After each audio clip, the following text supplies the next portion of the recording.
যারা বলেন যে আমরা ফেক কাস্টমার ভাড়া করে আনি, হ্যাঁ, এই যে আমাদের এক কাস্টমার এক ক্রেতা প্রোডাক্ট নিয়ে গেল, আমাদের আর একজন সোহাগকে নিয়ে আমাদের প্রোডাক্ট নিতে চলে গেছে, ঠিক আছে।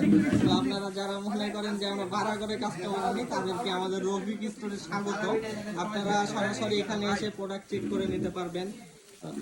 আচ্ছা, যারা আমাদের ফেসবুকে কমেন্ট করছেন যে আমরা ভাড়া করে কাস্টমার আনছি, আমরা একই ব্যাকগ্রাউন্ডে করছি, হ্যাঁ, আমাদের কিন্তু রুম অনেক।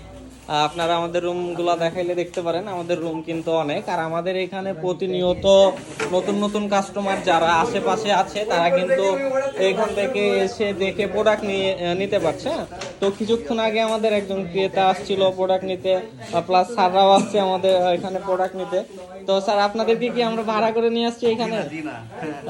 তো স্যারদের মুখে তো শুনতে পাচ্ছেন যে আমরা এখানে ভাড়া করে এনেছি কিনা তাদেরকে। তো বিষয়গুলো আপনারা অবশ্যই বিবেচনা করে তারপরে কমেন্ট করবেন যে আমরা হচ্ছে ভাড়া করে কাস্টমার আনছি নাকি হচ্ছে আমরা ফেক প্রোডাক্ট দিচ্ছি। হ্যাঁ, আমাদের স্পেস কিন্তু অনেক বড়, কিন্তু আমাদের এটা হচ্ছে ডাইনিং, তো আমরা এখানে কাস্টমারের রিভিউ সচরাচর নিয়ে থাকি। এটা আমাদের প্যাকেজিং সেক্টর।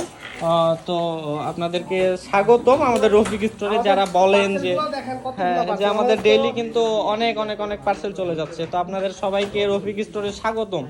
আপনারা যারা বলছেন যে আমরা ভাড়া করে আনি, আপনারা এসে সরজমিনে দেখতে পারেন যে আমরা ভাড়া করে আনছি নাকি আমাদের আসলে যে সত্যিকারের কাস্টমারগুলো আছে তারা আসছে। তো ধন্যবাদ সবাইকে।